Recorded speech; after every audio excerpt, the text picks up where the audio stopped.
तो बेटा अभी हमें पढ़ना है कैलोरीमेट्री।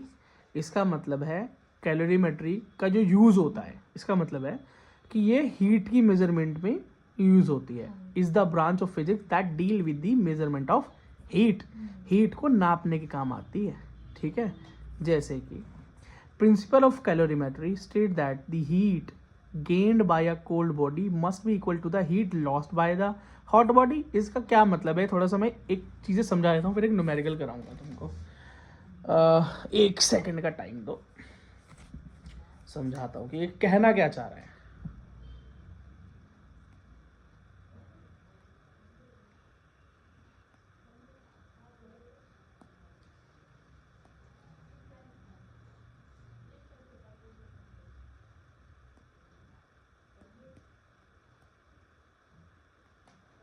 देखिए, इसका मतलब है कि अगर एक बॉडी है, ठीक है, मान लो मैं हूँ और हम यहाँ खड़े हैं ठंड में, यहाँ बर्फ़ पड़ रही है, शिमला विमला है यहाँ, ठीक है। तो मेरी बॉडी से जो भी टेम्परेचर बाहर मतलब कम होगा, खैर होगा क्या, मेरी हीट जो होगी वो बाहर की तरफ जाएगी, लॉस होगी, क्योंकि मेरा जो टेम्परेचर है वो अधिक है और बाहर का टेम्परेचर कम है, क्योंकि बाहर क्या है, कोल्ड, सर्दियां हैं, विंटर्स चल रही हैं, बर्फ़ पड़ी हुई है। तो अब मेरी जो हीट है वो बाहर की तरफ जाएगी, यही भाई ट्रांसफ़र ऑफ हीट का वो है, हाई टू लो चली जाती है और मुझे यहाँ ठंड लगने लगेगी। तो ये इस जो बाहर का जो मेरा ये एनवायरनमेंट है, इसको मान लो तुम कोल्ड बॉडी, क्या कोल्ड बॉडी, और ये है हॉट बॉडी, क्योंकि भैया इसमें हीट ज़्यादा है, हॉट बॉडी। तो ये कह रहा है कि हॉट बॉडी जितनी भी हीट लूज़ करेगी, जितनी भी हीट लूज़ करेगी, ये कोल्ड बॉडी उतनी ही गेन करेगी। सीधी सी बात है भाई, जो मेरी हीट बाहर जा रही है वो एनवायरनमेंट ही तो गेन कर रहा है। बस कैलोरीमेट्री यही है और कुछ भी नहीं है, ठीक है। क्लियर होगी बात, ईजी है। खैर डेफिनेशन से भी समझ में आ जाती, लेकिन फिर भी एक बार बता दिया तो थोड़ा सा बढ़िया रहता है। चलो भाई आगे की तरफ, आगे की बात करते हैं। अब एक क्वेश्चन देखो जरा, एक स्फीयर है, क्या है, एक स्फीयर है और उसका वेट दिया हुआ है और एल्यूमिनियम, स्फीयर ऑफ इतने ग्राम एल्यूमिनियम, मतलब बता रखा है किस मटेरियल का है, और उसको एक वेसल के अंदर डाल दिया है जिसके अंदर बॉइलिंग वाटर है। क्या है, बॉइलिंग वाटर है। बॉइलिंग वाटर में हमने उसको डाल दिया है, ठीक। और उसका टेम्परेचर कितना पहुंच गया उस बॉइलिंग वाटर में, 100 डिग्री पहुंच गया, क्योंकि भैया बॉइलिंग पॉइंट है तो 100 डिग्री, तो वो भी कितना हो जाएगा, हीट को ऑब्जॉर्व करके 100 डिग्री हो गया।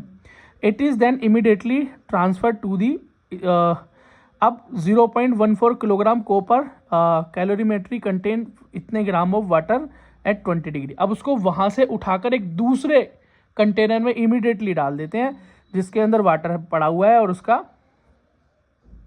टेम्परेचर भी गिवन है। तो कह रहा है temperature of water rise and attain a steady state at 23 degree, calculate the specific heat of aluminium.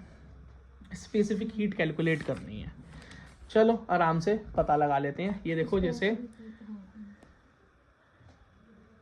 जो ये पार्ट सेकंड देख रहा है ना, जो पूरी वीडियो देख रहा है उसके लिए कोई दिक्कत नहीं, जो ये पार्ट 2 देख रहा है वो पार्ट 1 वाली वीडियो ज़रूर देख ले, नहीं तो दिक्कत में आ जाएगी ज़िंदगी, ठीक है। नहीं तो आधी बातें समझ नहीं आएगी, हो क्या रहा है, ये स्पेसिफिक हीट क्या है ना। अब यहाँ पर क्या है, एक कंटेनर है, इसमें एक स्फीयर रखा हुआ है, उठा के अगर इसकी जो हीट होगी, अगर मैं यहाँ डाल दूंगा ट्रांसफर का होगी, हाँ, ये मतलब मैंने 2 अलग अलग कंटेनर, मैंने एक में दिखा रहा हूँ टाइम कम बताने के लिए।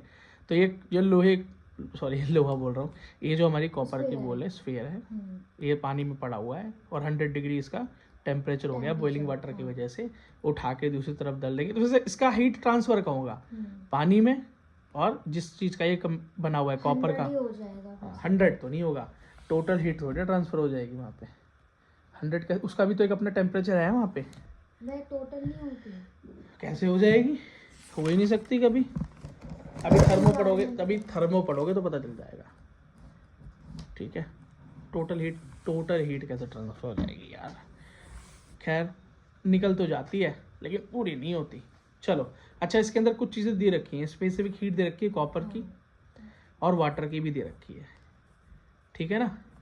ये देखो भाई, मास दिया हुआ है एल्यूमिनियम का, टेम्परेचर दिया हुआ है 100 डिग्री सेल्सियस, और सेकंड टेम्परेचर क्या है जब उसको दूसरी जगह डाला तो 23 degree Celsius.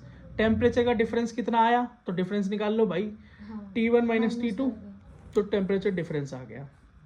Mass of copper दिया हुआ है 0.14 kg, हाँ ठीक है। अब और वाटर का मास भी दिया हुआ है ना, 0.25 kg, हाँ और टेम्परेचर दिया हुआ है 20 किलोग्राम, ओ सॉरी 20 डिग्री सेल्सियस, ठीक है। और सेकंड टेम्परेचर दिया हुआ है चेंज होने पे 23 डिग्री। चेंज कितना आया टेम्परेचर में, 23 माइनस 20, हमारा 3 डिग्री का चेंज आया, ठीक है। अब total heat lost bye aluminium, ठीक है, is the total heat gain by copper and H2O, मतलब वाटर और H2O मतलब उस कॉपर जिसका वो कंटेनर बना हुआ है। तो जितनी भी वो हीट लॉस करेगा एल्यूमिनियम की बॉल, पहले भाई टेम्परेचर निकालना। हाँ अब ये दोबारा समझा रहा हूँ, एक बार फिर से देखो, चीज़ क्लियर ना हुई हो तो खैर, कि ये जो कंटेनर है इस हाँ। पहले ये एक पहला कंटेनर है जिसके अंदर एल्यूमिनियम की बॉल पड़ी हुई है, 100 डिग्री इसका टेम्परेचर हो गया। हाँ फिर मैंने उठा के इसको दूसरे कंटेनर में डाल दिया, इसके अंदर और पानी है, उसका हाँ अलग ठीक है। हुआ है टेम्परेचर। हाँ, और ये कॉपर का कंटेनर है। तो जो हीट इस बॉल से ट्रांसफर होगी, कोई हाई हीट तो यहाँ पे और ये लो हीट है ना, तो हाई कितनी है 20 डिग्री सेल्सियस है करंट, और यहाँ से निकल कर जब हीट इसकी पानी में जा रही है तो कहाँ कहाँ जाएगी, इस पानी में भी जाएगी और इस कॉपर में भी जाएगी, हाँ कॉपर कंटेनर दो जगह ही तो जाएगी। तो बस यही है, देखो अब अच्छा फॉर्मूला देख लो ज़रा। फॉर्मूला होता है भाई, इस चीज़ का जो फॉर्मूला होता है ना, हमारा कैलोरीमेट्री का फॉर्मूला होता है MC80 इक्वल्स टू MC80, या 80 क्या है, डेल्टा टी है। मैं 80 याद करने का मेरा तरीका था, तुम अपने तरीके से याद कर लेना, मेरा MC80 नाम से तरीका था, वैसे है MC delta T, MC delta T. Delta T मतलब चेंज इन टेम्परेचर, M का मतलब मास, और C का मतलब स्पेसिफिक हीट, C का मतलब स्पेसिफिक हीट। ठीक है। अब जो जो चीज़ें गिवन है वो रख दो, और जो नहीं है वो निकल कर आ जाएगी। इस तरफ अगर देखें, इस तरफ एल्यूमिनियम वाली साइड है, उस तरफ कॉपर और वाटर वाली साइड है। तो एल्यूमिनियम वाली साइड में मास ऑफ एल्यूमिनियम गिवन है हमारे पास 0.147 plus specific heat of aluminium, ये तो हमें फाइंड आउट करनी है, ठीक है। टेम्परेचर डिफरेंस कितना आया था फर्स्ट स्टेप में, तो आया था हमारा 100 degree Celsius minus 23 degree Celsius नहीं आया था, 77 डिग्री सेल्सियस, तो 77 डिग्री सेल्सियस आ गया, is equals to mass of copper, and यहाँ पर कॉपर भी है और H2O भी है, तो दोनों का अलग अलग लगेगा फॉर्मूला।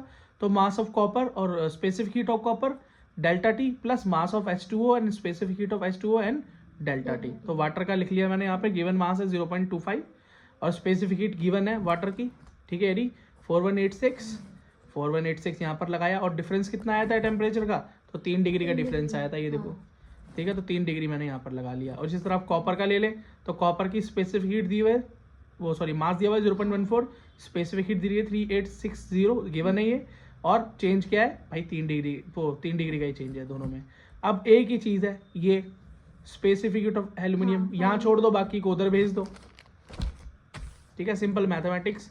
बाकी सारी चीज़ें इधर आ गई और ये नीचे आ गया, आप कैलकुलेट करोगे तो आपके पास स्पेसिफिक हीट ऑफ एल्यूमिनियम आ जाएगा। अब बेटा नेक्स्ट चीज़ देखो, चेंज ऑफ स्टेट। तो चेंज ऑफ स्टेट भाई इस तरह से चेंज होती है, पहला होता है मेल्टिंग ऑफ सॉलिड, जब सॉलिड मेल्ट होता है तो सॉलिड का अगर टेम्परेचर, ये डेल्टा एच मतलब चेंज इन टेम्परेचर, तो इंक्रीज इन टेम्परेचर है, ये टेम्परेचर बढ़ाओगे तो क्या हो जाएगा, लिक्विड फॉर्म में कन्वर्ट हो जाएगा, ये मेल्टिंग ऑफ सॉलिड कहलाया। वेपोराइजेशन ऑफ लिक्विड का मतलब लिक्विड का टेम्परेचर इंक्रीज करोगे तो वो वेपर में कन्वर्ट हो जाएगा। कंडेंसेशन का मतलब क्या है, जब तुम टेम्परेचर घटाओगे मतलब कूल डाउन करोगे वेपर को, भाप को, है ना, तो वो पानी में कन्वर्ट हो जाएगा। तो ये तो अपने पहले ही पढ़ा हुआ है, संघनन बोलते हैं इसको, वाष्पीकरण जो अपना है वो संघनन या जल चक्र जिसे बोलते हैं, वाटर साइकिल। फिर फ्रीजिंग ऑफ लिक्विड का मतलब है लिक्विड का जमना, जब लिक्विड को आप और कूल करोगे, हीट घटाओगे तो वो सॉलिड में कन्वर्ट हो जाएगा।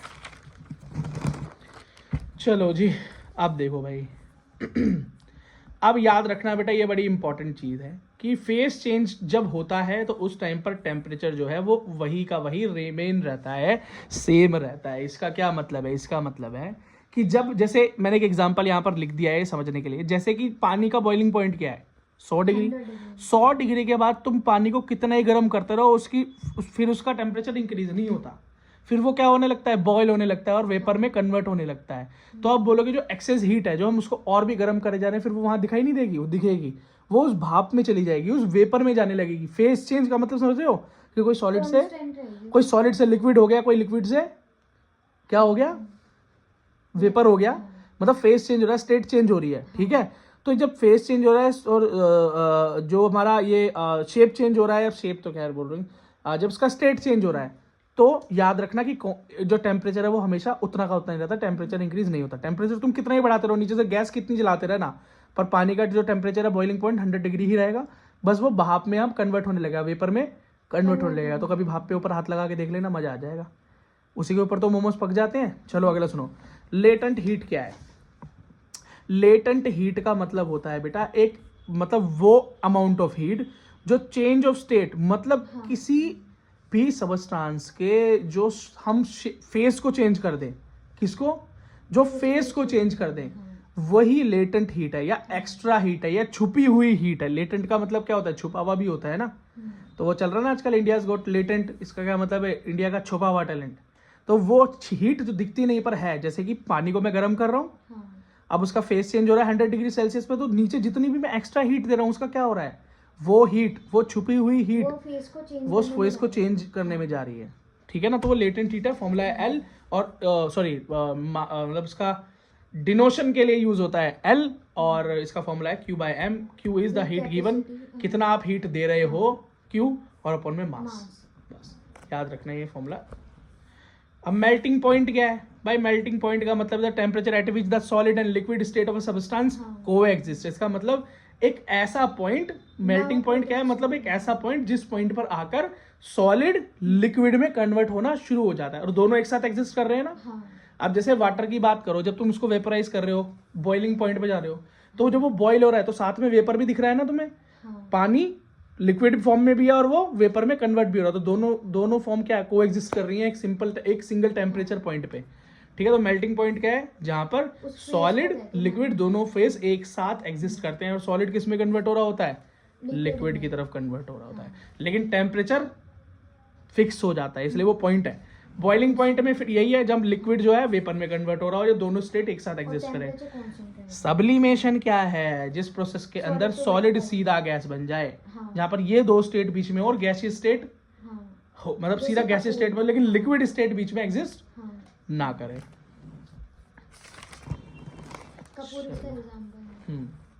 Effect of pressure on boiling point, अगर कोई प्रेशर बढ़ाओ तो बॉइलिंग पॉइंट बढ़ेगा कि घटेगा, तो भाई बॉइलिंग पॉइंट बढ़ेगा। याद रखना, pressure is directly proportional to boiling point, जितना प्रेशर बढ़ाओगे उतना ज्यादा बॉइलिंग पॉइंट होगा। हाँ, अब एक जरा सवाल देखो यहीं से, मान लो कि मेरे पास एक खाली बर्तन है, मतलब क्या बोलो, एक फ्राई पैन है या चाय बनाने का बर्तन है, उसके नीचे अगर मैं यहाँ पर आग लगा देता हूँ, ठीक है, और यहाँ पानी डाल दिया और उस पानी में आलू डाल दिए, आलू, ठीक है, और एक कुकर ले लिया,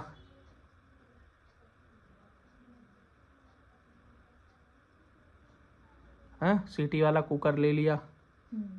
अब कुकर के नीचे आग लगा दी, स्टोव जला दिया, यहाँ पे भी इसके भी अंदर आलू है, बताओ पहले कौन बॉईल होगा, आलू उसमें प्रेशर कुकर में बॉईल होंगे या इस ओपन में बॉईल होंगे, प्रेशर कुकर में। गलत जवाब, इस ओपन फ्राई पैन में पहले होंगे और यहाँ पर लेट होंगे, क्योंकि प्रेशर कुकर में प्रेशर है ज्यादा। वाटर को तो मतलब सुन लो हाँ। चीज को समझने के लिए कान ज्यादा जरूरी है, ठीक है, पहले सुनो, ढंग से सुनोगे तो चीज समझ में आएगी। प्रेशर कुकर में प्रेशर होता है ज्यादा, हाँ। क्योंकि उसको ढक देते हैं और जो भी वेपर निकल रहा है उसको भी हम रोक लेते हैं। तो मैंने अभी तुम्हें क्या बढ़ाया कि प्रेशर का बॉइलिंग पॉइंट पे कैसा असर है, प्रेशर बॉइलिंग पॉइंट का डायरेक्टली प्रोपोर्शनल है, मतलब अगर प्रेशर इंक्रीज करोगे तो बॉइलिंग पॉइंट बढ़ जाएगा, इंक्रीज हो गया भाई boiling point. Normal boiling point क्या है, 100 डिग्री सेल्सियस, लेकिन यहाँ पर तुमने प्रेशर बढ़ा दिया तो बॉइलिंग पॉइंट बढ़ेगा कि घटेगा, बढ़ेगा ना, तो इसका मतलब इससे भी ज्यादा टाइम लगेगा उसको बॉईल होने में, मतलब प्रेशर कुकर के अंदर बॉइलिंग पॉइंट बढ़ जाता है, ज्यादा समय लगता है बॉईल होने में, समझ रहे हो, ठीक है। तो फिर अब बोलोगे भैया फिर प्रेशर कुकर तो बेकार हुआ यूज करने के लिए, फिर तो इसे यूज करना चाहिए, पर एक्चुअली क्या है बेटा, यहाँ पर चीजें कच्ची जरूर, पानी तो बॉईल हो जाता है, हाँ। लेकिन चीजें जो तुम उबालना चाह रहे हो वो चीजें कच्ची रह जाती हैं, ठीक है। तो अधिक समय तक बॉइलिंग पॉइंट को ज़्यादा देर में अचीव करने से हम चीज़ को अधिक समय तक पका सकते हैं और उसको एक बेहतर कुकिंग एक्सपीरियंस हमें मिलता है, ठीक है। तो वैसे तो भैया वाटर की स्पेसिफिक हीट ज़्यादा है ना, तो उसे गर्म करने में भी टाइम लगेगा। तो फिर प्रेशर बढ़ा दूंगा मैं तो और ज़्यादा लगेगा। अब कितना ही ज़्यादा लगता हो बेटा, 100 डिग्री सेल्सियस पे ही बॉयल होगा वो।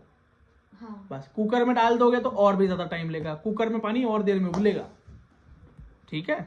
चलो अब इसी की वजह से समझो कि कुकिंग जो है माउंटेन्स पे डिफिकल्ट होती है। क्यों होती है? क्योंकि वहाँ पर एटमॉस्फेरिक प्रेशर कम है। क्या है? एटमॉस्फेरिक प्रेशर कम है। हाँ, ठीक है। So that the boiling point at temperature much lower than 100 degree, मतलब पानी वहाँ बहुत जल्दी बॉयल होने लगता है।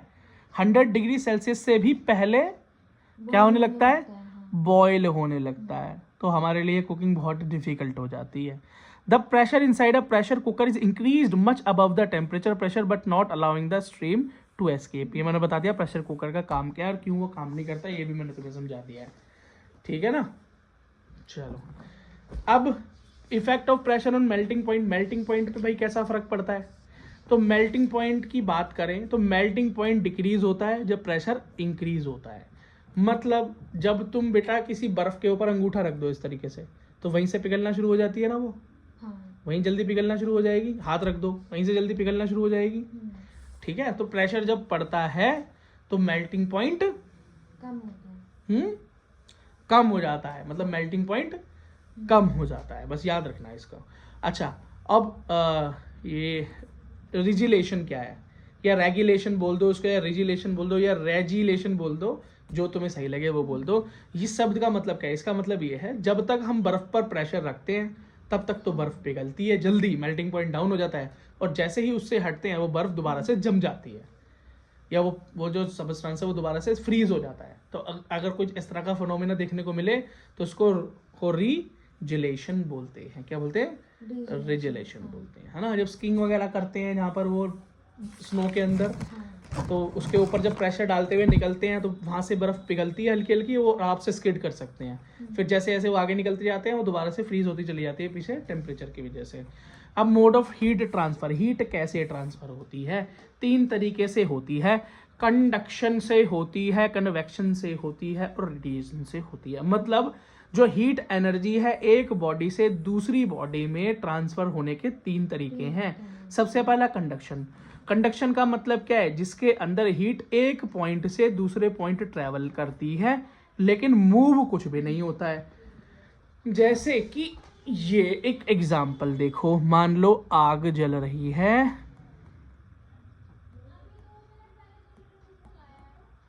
ठीक है, और यहाँ पर आपने एक रॉड दे दी, ऐसे लगा दी है, और वो हीट हो रही है। तो क्या होगा अब ये होगा कि पहले रॉड यहाँ से गर्म हो जाएगी लोहे की, फिर धीरे धीरे गर्म होते होते होते होते आपके हाथ को भी एकदम हीट महसूस होगी। तो हीट कैसे ट्रांसफर हुई? इस पॉइंट से इस पॉइंट तक हीट का ट्रांसफर हो गया। कैसे हुआ? जब हीट यहाँ पर पहुंची, ठीक है, गर्म हुई, है ना।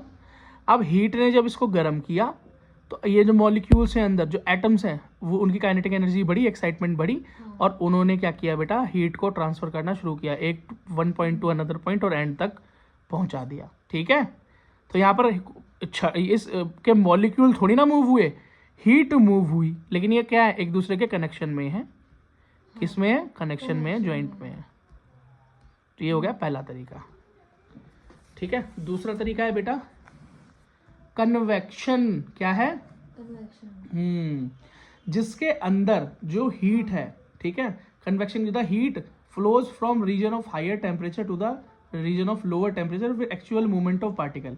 मतलब जहां पर पार्टिकल भी मूव होते हैं, ठीक है। जैसे कि मान लीजिए आपने एक गैस के ऊपर बर्तन रखा, बर्तन के अंदर पानी रखा और नीचे से आग लगा दी, स्टोव जला दिया। पानी नीचे से गर्म होता है, फिर वो गर्म पानी क्या हो जाता है? एक्सपेंड होता है। आपको पता है टेम्परेचर जब पड़ता है तो चीज़ें एक्सपेंड होती हैं, बढ़ती हैं, फूलती हैं। 4 डिग्री के बाद होगा, लेकिन याद रखना पानी में, ठीक है। तो एक्सपेंड होगा और एक्सपेंड होकर उसका स्ट्रक्चर बड़ा हो जाएगा। रिंग लाइक स्ट्रक्चर्स बनते हैं इसके, तुम्हें पता ही है ना, वाटर के, या जो भी हो, मैं नॉर्मल एक एग्जांपल ले रहा हूँ, वो हल्का हो जाएगा। तो गर्म पानी ऊपर की तरफ मूव करेगा हाँ। और ठंडा पानी भारी होने की वजह से नीचे आ जाएगा। हम्म। क्या हो जाएगा, नीचे आ जाएगा, फिर वो गर्म होगा, फिर वो ऊपर जाएगा। इसी तरह से मूवमेंट चलता है। तो देखो पूरी की पूरी जो सब्सटेंस है मूव हो रही है ना, पार्टिकल्स मूव हो रहे हैं ना यहाँ पे। अच्छा, इसको कभी यूज करना हो तो देख लेना कि जब पानी गर्म होता है बेटा, वो नीचे से गर्म करो चाहे ऊपर से करो, जैसे रॉड लगा के करते हैं कई लोग पानी की। तो कुछ भी करो, पानी जो गर्म होता है वो आपको ऊपर मिलेगा और ठंडा पानी नीचे मिलेगा। हाथ डाल के देखते हो तो अरे ऊपर गरम गरम और नीचे ठंडा ठंडा। ठीक है, चाहे नीचे से आग लगा लेना पानी में, फिर भी नीचे से गर्म होकर पानी कहाँ मूव करता है, ऊपर की और ठंडा पानी नीचे की तरफ मूव। तो मूवमेंट हो रही है पार्टिकल्स की, क्या हो रही है, मूवमेंट हो रही है। कन्वेक्शन दो तरह का होता है, नेचुरल जो अपने आप हो, फोर्स मतलब जो आप करवाओ। ठीक है, ये तो मैं करवा रहा हूँ। हाँ। अब नेचुरल क्या है, हवा का बहना, ठंडी हवा और गर्म हवा का बहना, ओशन झील का जम जाना, ये सारी चीजें नेचुरल जो अपने आप मिले वो नेचुरल, जो हम करवाएं वो फोर्स्ड। ठीक है, तो दो टाइप के हो गए। अगला देखिए, रेडिएशन का टाइप थर्ड है रेडिएशन, जिसके अंदर हीट ट्रांसफर हो बिना छुए, बिना कनेक्शन के, बिना टच किए। जैसे कि रॉड गर्म हुई थी आग से, तो कैसे हुई थी, रॉड को तुमने आग में घुसा दिया तो नहीं होगा, घुसा दिया होगा तो बात अलग है। वैसे अगर तुम नहीं भी करो, जैसे तुम हाथ सेकते हैं गर्मियों में, बोन फायर के सामने बैठते हैं, तो बोन फायर से हम तक हीट पहुंचती है ना विदाउट टच किया। तुम आग को पकड़ लेते हो, उसमें हाथ डाल लेते हो, नहीं डालते ना। ठीक है, और जो रेडिएशन तुम तक पहुंचती है वो कैसी रेडिएशन होती है, वो होती है ईएम वेव, मतलब इलेक्ट्रोमैग्नेटिक वेव होती हैं, स्ट्रेट लाइन में ट्रैवल करती हैं, इंफ्रारेड होती है, इंफ्रारेड मतलब हीट वेव, इंफ्रारेड वेव होती हैं ये। और बेटा ये रिफ्रैक्शन और रिफ्लेक्शन भी कर सकती हैं। खैर इसके बारे में बहुत डिटेल की जरूरत नहीं है पढ़ने में, है ना, क्योंकि ऐसा नहीं आएगा, कोई ब्रीफ चीज़ नहीं आएगी। हाँ, इसके बारे में आपको अगली क्लास में ज़रूर पढ़ने को मिल जाएगा। अब न्यूटन जी ने एक कूलिंग का लॉ दिया। न्यूटन जी ने क्या दिया, लॉ ऑफ कूलिंग दिया। उन्होंने बोला कि the rate of cooling of a body is directly proportional to the temperature difference in its surrounding. एक नॉर्मल समझा देता हूँ, देखो आराम से समझा देता हूँ। देखो क्या है, न्यूटन ने बोला, ठीक है, इनकी डेफिनेशन के अकॉर्डिंग, कि जितना भी, ठीक है, the rate of cooling of a body, इसका मतलब फिर से हम शिमला चलते हैं। ये आप मान लीजिए आप हैं, ये आप शिमला में खड़े हैं बर्फ में, ये बर्फ पड़ी हुई है, ठीक है, मान लेना, बस मानना पड़ेगा। अरे यार चलो ठीक है। अब ये बोल रहा है कि आपकी बॉडी जितनी तेजी से कूल होगी, क्योंकि भाई ठंड में खड़े हो तो हीट लॉस होगी, है ना। आप क्या करोगे, आपकी हीट इस तरफ मूव करेगी, लॉस होगी। हीट लॉस क्यों होगी जी, क्योंकि बाहर तो ठंड पड़ रही है, लो टेम्परेचर, आपका हाई टेम्परेचर है, मतलब बाहर से तो ज्यादा ही है, तो आपकी हीट बाहर की तरफ ट्रांसफर होगी। तो ये कह रहा है जितनी भी होगी या जितनी तेजी से या जितनी धीरे होगी। अगर बहुत तेज हो रही है, बहुत जल्दी जल्दी आप ठंडे पड़ रहे हो, या आप बहुत धीरे धीरे ठंडे पड़ रहे हो, तो ये दोनों चीजें किस पर डिपेंड करेंगी, ये बाहर का क्या टेम्परेचर है इस पर डिपेंड करेंगी। मतलब बाहर नहीं चेंज इन टेम्परेचर नहीं, दोबारा समझो, the rate of cooling of a body is directly proportional to the temperature different या डिफरेंस बिटवीन इट्स सराउंडिंग। इसका मतलब मान लो कि आप जहां खड़े हैं शिमला में, वहां पर जो टेम्परेचर है वो आज 1 डिग्री सेल्सियस है। कितना है, 1 डिग्री सेल्सियस। ठीक, और फिर अगले दिन जब आप गए हो तो वहां का टेम्परेचर हो गया -5 डिग्री सेल्सियस। बताओ आपको ज्यादा ठंड कब लगेगी, 1 डिग्री सेल्सियस में लगेगी कि 5 डिग्री सेल्सियस -5 डिग्री में लगेगी, -5 डिग्री में लगेगी ना। ऐसा क्यों, क्योंकि अब आपके और इसके बीच का जो भी टेम्परेचर डिफरेंस है, यहाँ वाले टेम्परेचर डिफरेंस से तो कम ही है ना, यहाँ ज़्यादा आ गया। ठीक है, मान लेता हूँ बॉडी का टेम्परेचर उस टाइम 40 डिग्री है जब आप बाहर आए, ठीक है, बहुत गर्म हो रहे हो आप, वैसे 37 होता है नॉर्मल, तो 40 है इस टाइम, बिल्कुल एकदम हीटर से उठ के आए हो बाहर। तो आपके और इसके बीच में कितने का डिफरेंस है, 39 डिग्री सेल्सियस का डिफरेंस है। और यहाँ पर आपका कितना डिफरेंस हो गया, बोलो, माइनस कर देंगे। ठीक है, अब 39, हाँ यहाँ 39 है ना, अब ये इसके अंदर 5 डिग्री और हो गया, तो 5 डिग्री और इसके अंदर प्लस कर लो, मतलब 44 डिग्री सेल्सियस का अंतर हो गया। तो डिफरेंस कहाँ ज़्यादा है, यहाँ डिफरेंस ज़्यादा है ना। तो इसका मतलब क्या है, जहाँ डिफरेंस ज़्यादा होगा आपके और आपके सराउंडिंग के टेम्परेचर के बीच में, उतना ही जल्दी आप अपनी हीट को लूज करोगे, उतनी ही जल्दी आप ठंडे पड़ जाओगे। बस इतना आसान तरीके से समझा दिया मैंने, ठीक है। आई होप आपको समझ में ज़रूर आ गया होगा। चलो, तो मैंने यहाँ लिख दिया rate of heat loss is equals to the temperature difference between body and your surrounding. तो ये हीट लॉस मतलब चेंज ऑफ हीट अब फॉर यूनिट टाइम माइनस क्यों, क्योंकि भाई नेगेटिव में हो रही है heat, is directly proportional to the temperature difference between you, your body and your surrounding. तो surrounding TO and your body is T normal. ठीक है, चलो फॉर्मूला फिर आराम से याद हो गया। अगली चीज देखो भाई, रिफ्लेक्टेंट क्या है, रिफ्लेक्टेंस क्या है। रिफ्लेक्टेंस इसका मतलब है जब थर्मल एनर्जी किसी बॉडी पर पड़े और वो जितनी भी आपने एनर्जी किसी को दी, अब मैं यहाँ पर दिखा देता हूँ, फिर से बार बार दिखाना पड़ रहा है पर कोई बात नहीं। मान लो आपने किसी की तरफ हीट एनर्जी भेजी या आ रही है, सूरज के सामने आप बैठे हो, खैर गलत फॉर्म बना दी मैंने, ये नहीं, ये देखो ये वेव फॉर्म में आ रही है हीट, तो ऐसी आएगी ना ये वेव फॉर्म में। अब रिफ्लेक्टेड मतलब जितनी भी हीट यहाँ पड़ी, अब कुछ तो एब्जॉर्ब कर ली होगी, है ना, लेकिन कुछ सारी तो एब्जॉर्ब नहीं करी, कुछ क्या की होगी, रिफ्लेक्ट कर दी होगी, दूसरी तरफ भेज दी होगी, इस तरफ गई, कुछ रिफ्लेक्ट कर दी, कुछ रख ली। तो जो रिफ्लेक्ट कर दी है ना, तो टोटल में से जितनी रिफ्लेक्ट कर दी वो ये रिफ्लेक्टेंस। इसका मतलब छोटे r से इसको नोट करते हैं, r का मतलब है रिफ्लेक्टेड हीट, जो कि आपने रिफ्लेक्ट कर दी, दूर भेज दी, और ये नीचे क्या है, टोटल हीट, टोटल जो गई थी उसमें से कुछ तो एब्जॉर्ब कर ली, बाकी क्या कर दी, रिफ्लेक्ट कर दी। ये निकालने का तरीका है। अब एब्जॉर्बेंट्स का क्या मतलब है कि कितनी एब्जॉर्ब कर ली। ठीक है, इसका मतलब क्या है भैया, मान लो कि 10 यूनिट गई, ठीक, रिफ्लेक्ट कर दी 4 यूनिट, तो एब्जॉर्ब कितनी कर ली, 6 यूनिट खा गए ना अंदर। तो इसके अंदर पहले तो हमने देखा भेज कितनी दी, ठीक, तो वो हो गया रिफ्लेक्टेंस। अब एब्जॉर्ब कितनी कर ली, हो गया एब्जॉर्बटेंस, ये एब्जॉर्बेंस, ये एब्जॉर्बटेंस जो कह लो, तो उसका फॉर्मूला होगा स्मॉल ए हीट एब्जॉर्ब अपॉन में टोटल हीट। ठीक, अब इसी की तरह है ट्रांसमिटेंट। क्या है, ट्रांसमिटेंट, इसका मतलब क्या है, अब इसका मतलब समझ लो कि आपने कितनी हीट ट्रांसमिट कर दी, ट्रांसफर कर दी। मतलब समझ लो कि ये कोई ऐसी बॉडी है जो इस तरफ से हीट ले रही है और इस तरफ से हीट दे भी रही है। ठीक है, तो कितनी हीट तो इनने ली और कितनी आगे ट्रांसमिट की, मान लो 10 यूनिट ली और ट्रांसमिट कर दी 8। ठीक है, तो 2 अंदर ही रह गई, वेस्ट हो गई, जो मर्जी कह लो, और 8 आगे उसने भेज दी। तो कितनी वो आगे भेज रहा है, कितनी ट्रांसमिट कर रहा है। ठीक है, तो ये small T transmitted heat upon में टोटल हीट।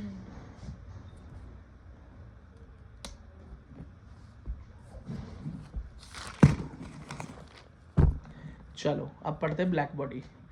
ब्लैक बॉडी क्या है, ब्लैक बॉडी का मतलब है कोई ऐसी बॉडी, कोई ऐसा तत्व जो कि जितनी भी उसकी तरफ एनर्जी भेजी जाती है वो उसको ना तो रिफ्लेक्ट करता है ना तो आगे ट्रांसमिट करता है, टोटल को एब्जॉर्ब कर जाता है। खैर इस दुनिया में कोई भी ब्लैक बॉडी नहीं है, सारा एनर्जी एब्जॉर्ब कोई भी नहीं कर सकता है, पर हम मान के चलते हैं कि कोई ऐसी बॉडी एग्जिस्ट करती है जो सारी की सारी हीट एब्जॉर्ब कर ले।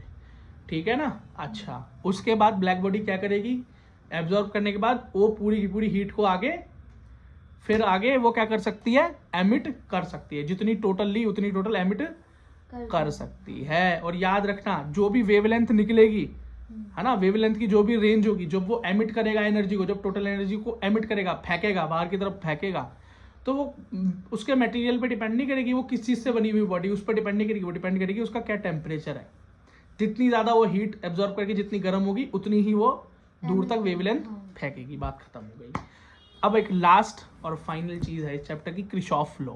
खैर एक क्रिशॉफ लॉ आपको आगे जाके भी पढ़ना है 12th में, ये उससे थोड़ा अलग है। इसका मतलब क्या है कि a body strongly absorb radiation of certain wavelength. इसका मतलब कोई भी बॉडी जितनी भी वेवलेंथ की एनर्जी को एब्जॉर्ब करती है, जितनी भी वेवलेंथ की रेडिएशन को एब्जॉर्ब करती है, तो उतनी ही वेवलेंथ की एनर्जी को एमिट भी करेगी, उससे ज्यादा को भी नहीं करेगी और उससे कम को भी नहीं करेगी। ठीक है, उसी को एमिट कर देगी। इसका एग्जांपल है कि जो ग्रीन ग्लास है, अगर मैं हरे रंग के ग्लास को बहुत हीट कर दूं तो वो हीट होने के ऊपर कैसा दिखाई देता है, गर्म होकर लाल लाल दिखाई देता है। हरा होने के बाद भी कैसा दिखाई देगा, लाल, क्योंकि ग्रीन क्या करेगा, रेड कलर की वेवलेंथ को एब्जॉर्ब कर लेगा।